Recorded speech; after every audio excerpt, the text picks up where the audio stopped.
ছয়টা দোয়া এবং জিকির আছে, যেই দোয়া জিকিরগুলো কোরআন হাদিসে বর্ণিত সকল দোয়া জিকিরের খোলাসা, সারমর্ম এবং নির্যাস।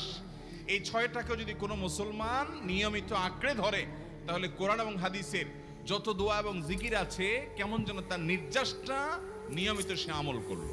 সর্বপ্রথম হলো নবী করিম সাল্লাল্লাহু আলাইহি সাল্লামের প্রতি দুরূদ প্রেরণ করা।